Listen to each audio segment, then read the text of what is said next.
They told us history was truth, carved in stone, written by the wise, preserved by time. But what if the world we live in, our flags, our freedoms, even our faith in progress, it was built on a lie? Not one lie, but 1,000. Carefully chosen, perfectly timed, repeated until truth itself surrendered. Every empire, every nation, every hero. A story rewritten to make us believe what the powerful needed us to. Today, we peel back those stories, the myths that forged the modern world, and the hidden hands that decided what we'd call truth. We've been taught to believe that history is a record, a diary of humanity, an objective chronicle of what happened, when it happened, and why. But history isn't what happened. History is what someone decided to write down, and more importantly, what they decided to leave out. History is written by the victors. You've heard that phrase. Perhaps you've even repeated it. But have you ever stopped to consider what it truly means? It means that every textbook you studied, every monument you passed, every national anthem you sang was curated, edited, perfected by those who won the right to tell the story. The invention of the printing press in 1450 promised a revolution, knowledge for all, truth unbound. But what it actually delivered was something far more powerful: the ability to mass-produce belief.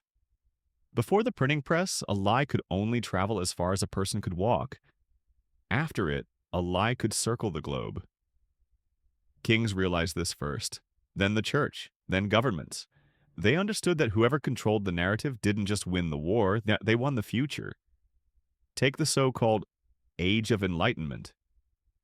We're told it was an era of pure reason, of science triumphing over superstition, of humanity finally waking up from the darkness of medieval ignorance. It's a beautiful story. It's also incomplete, because the same minds that gave us the scientific method also gave us racial hierarchies. The same era that produced human rights declarations also produced justifications for slavery and colonialism. The Enlightenment didn't just illuminate, it decided who was worthy of that light. Voltaire, that champion of reason, invested in the slave trade. John Locke, father of liberalism, helped write the Constitution of Carolina, which granted absolute power over enslaved people. Thomas Jefferson penned the words, "All men are created equal," while owning over 600 human beings. This isn't hypocrisy. This is narrative construction. The lie wasn't that these men were monsters. The lie was that we could separate their ideas from their actions, their brilliance from their brutality, their words from their world. We trusted the books. We never asked who printed them. The first modern propaganda wasn't Nazi Germany or Stalinist Russia. It was Renaissance Europe, when the printing press gave the powerful a new weapon: the ability to define reality itself, one pamphlet, one decree, one prayer book at a time. And here's the terrifying truth: it worked. It still works. Because once a lie is repeated long enough, it stops being a lie. It becomes history. It becomes truth. It becomes the foundation of everything we believe. Nations are not natural. They're not geographic inevitabilities or divine creations. They're stories we agreed to believe. Before Napoleon, France wasn't a nation. It was a collection of regions that spoke different languages, practiced different customs, ate different foods. Then came Bonaparte with his armies and his printing presses. He didn't just conquer territory, he conquered identity.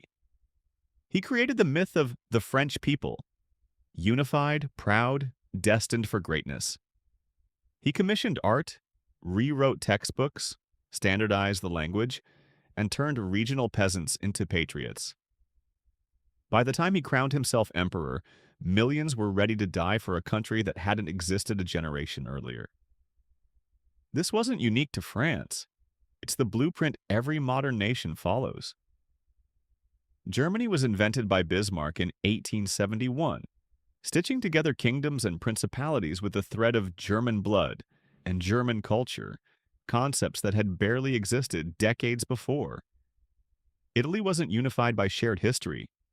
It was united by manufactured nostalgia for a Roman Empire that had collapsed 1,400 years earlier. America perfected this art. The founding fathers became demigods, marble statues in marble halls, their flaws airbrushed by time and textbooks. We're taught they were visionaries who wanted freedom for all, but they wanted freedom for themselves. From British taxes, British law, British control. The revolution wasn't about liberty, it was about who got to be the landlord. The phrase, all men are created equal, is perhaps the most successful marketing slogan in history, because it allowed a slaveholding aristocracy to brand itself as a democracy. It let a genocidal expansion westward be called manifest destiny, as if slaughtering indigenous peoples and stealing their land was somehow ordained by God. And we believed it. We still do. Because the alternative is too uncomfortable. The alternative is admitting that America wasn't born from noble ideals. It was born from the same hunger for power and wealth that built every empire before it. Britain took this one step further. They didn't just conquer a quarter of the globe. They convinced themselves they were doing it for moral reasons. The civilizing mission. The white man's burden. They weren't invading India. They were bringing railways and rule of law. They weren't exploiting Africa. They were ending slavery and tribal warfare. Never mind that they were also stealing resources, destroying cultures, and killing millions. The genius of the British Empire wasn't its military might. It was its narrative. They turned exploitation into duty. They made colonization sound like charity. And when the empire finally fell, they didn't admit defeat. They rebranded it as granting independence, as if freedom was theirs to give. Every nation does this. Every nation needs an origin myth, a sacred story that explains why its borders exist, why its flag matters, why its citizens should die defending lines on a map. But here's what they don't teach in schools. Those borders are arbitrary. Those flags are fabric. Those nations are collective hallucinations kept alive by repetition and ritual. We stand on the shoulders of giants, they said. But perhaps those giants were made of paper, ink, and fear. Let's talk about the holy lie. For most of human history, power came with a simple claim. God wants me in charge. Kings ruled by divine right. Popes spoke with the authority of heaven itself. To question them wasn't just rebellion, and it was blasphemy. But here's the thing about divine authority. It requires documents, proof, a chain of legitimacy stretching back to God himself. Enter the donation of Constantine, a document that claimed the Roman Emperor Constantine gave the Pope authority over all Western lands in the year 315. For 700 years, this document was used to justify papal power, to crown kings, to launch crusades, to burn heretics. There was just one problem. It was fake. A forgery created sometime in the 8th or 9th century. And church scholars knew it, but they used it anyway. Because power doesn't come from truth. It comes from the belief in truth. When it was finally exposed as fraudulent in the 15th century, did the church collapse? Did nations revolt? Number? By then, the lie had done its job. The power structure was real, even if its foundation was fiction. This is how power works. It doesn't need truth. It needs time. Fast forward to the Industrial Revolution. A new lie emerges. Progress. The story goes like this. Technology improves life. Innovation makes us free. The future is always better than the past. Work hard, and prosperity will follow. It's beautiful. It's motivating. It's also carefully constructed. Because the Industrial Revolution wasn't about making life better. It was about making production cheaper. Children worked in coal mines not because society valued hard work, but because their small bodies fit in tight spaces. Women worked 16-hour days in factories not because they were liberated, but because they could be paid less than men. Progress didn't mean life was improving. It meant the machines were improving, and humans were the fuel. But the myth persisted. Technology always improves life. We're still told this. Every new device, every new platform, every new innovation is sold as progress. Meanwhile, we're lonelier, more anxious, more surveilled, more exhausted than any generation in history. But we call it progress because the alternative is admitting that maybe, just maybe, we've been lied to about what improvement actually means. Then there's the economic lie, the invisible hand. Adam Smith used this as a metaphor in The Wealth of Nations. The idea that individuals pursuing their own self-interest would somehow create collective prosperity. It was a poetic image, a philosophical thought experiment. But economists turned it into dogma. Free markets became gospel. Regulation became sin. Greed became good, rebranded as rational self-interest. Never mind that Adam Smith himself warned about the dangers of unchecked capitalism. Never mind that he said businessmen would always conspire against the public good. Never mind that he advocated for government intervention, education, and moral philosophy. None of that fit the narrative. So it was edited out. The invisible hand became a god, the market became a religion, and questioning it became heresy. We live inside the stories of dead men. Stories so old, so repeated, so embedded that we call them reality. And the most insidious part, we police each other. We defend these lies without being asked. We feel uncomfortable when someone questions the flag, the market, the myth of meritocracy. Because once you accept that your nation might be built on a lie, that your economy might be rigged, that your heroes might have been monsters, yeah, and what else might be false? Everything. Every lie demands faith, and faith without question becomes violence. Millions have died defending borders that didn't exist a century before. Entire peoples were erased in the name of manifest destiny, Lebensraum, the civilizing mission, all just different words for the same lie. We deserve this land more than you. The Crusades, the Inquisition, the Holocaust, colonialism, slavery, apartheid, genocides in Armenia, Rwanda, Bosnia, Myanmar. Every single one justified by a story, a narrative that said they are less than us, that we are chosen, destined, superior. These weren't aberrations. They were the logical conclusions of accepted myths, and it's still happening. Right now, climate change denial is perhaps the most dangerous lie of our time. A lie that says we can keep burning, keep consuming, keep growing forever.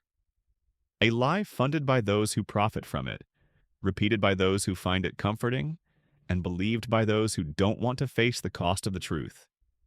Because the truth is terrifying. The truth is that the modern world, with all its comforts, its conveniences, its promises of endless growth, is built on a foundation that's crumbling. But we'd rather believe the lie because the lie lets us sleep at night.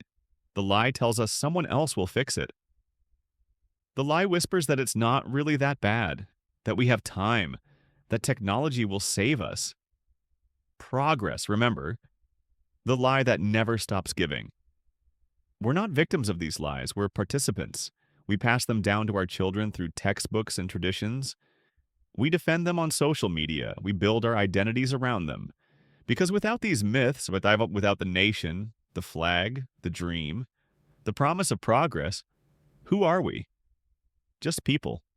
On a rock. Spinning through space. With no destiny, no divine plan, no invisible hand guiding us toward anything. And that's too frightening to face. So, we choose the lie. The beautiful, comforting, deadly lie. But here's the thing about our moment in history. We're living through the birth of new lies. And this time, we're all the authors. We don't need kings or churches anymore. We have algorithms. We have echo chambers. We have personalized realities, custom built to confirm whatever we already believe. The printing press gave power to institutions. The internet gave it to all of us, and we're using it the same way they did. To construct narratives, to define truth, to build our own empires of belief. Deep fakes, AI-generated news, conspiracy theories that spread faster than facts. We're not post-truth. We're in an age of infinite truth, where everyone has their own and reality is whatever goes viral. The next empire won't be built on land. It will be built on what we believe is true, on whose story gets retweeted, whose version gets amplified, whose lie is most comforting. And the terrifying part, we won't even realize we're inside it. Because the best lies, the ones that last, the ones that build worlds, never feel like lies at all. They feel like common sense, like tradition, like the way things have always been. But they haven't. They've just been repeated long enough that we forgot they were invented. So what do? Do we reject all narratives, all stories, all shared myths? Do we descend into nihilism, trusting nothing, believing nothing? Number. Because stories aren't the problem. Stories are how we make sense of chaos, how we build meaning, how we connect with each other. The problem is when we forget their stories, when we mistake the map for the territory, when we're willing to kill or die for a narrative without ever asking who wrote it or why. Question everything, especially the things you're told not to question, especially the truths that feel sacred, especially the lies that feel like home. Because the world we live in, like with all its beauty and brutality, its progress and its pain, wasn't inevitable. It was built by people with agendas, with fears, with dreams of power and control. And it can be built differently. But first, we have to see the lies for what they are. Not with cynicism, not with rage, but with clear eyes and open minds. The next civilization is being written right now. In algorithms and memes and movements and manifestos, in the stories we tell ourselves about who we are and what we're building. The question is, will we write it consciously? Will we choose our myths with wisdom? Or will we sleepwalk into the next beautiful lie? The choice for the first time in history might actually be ours, but only if we're brave enough to stop believing everything we've been told and start asking, why did they need us to believe it? The lie that survives will define the next civilization.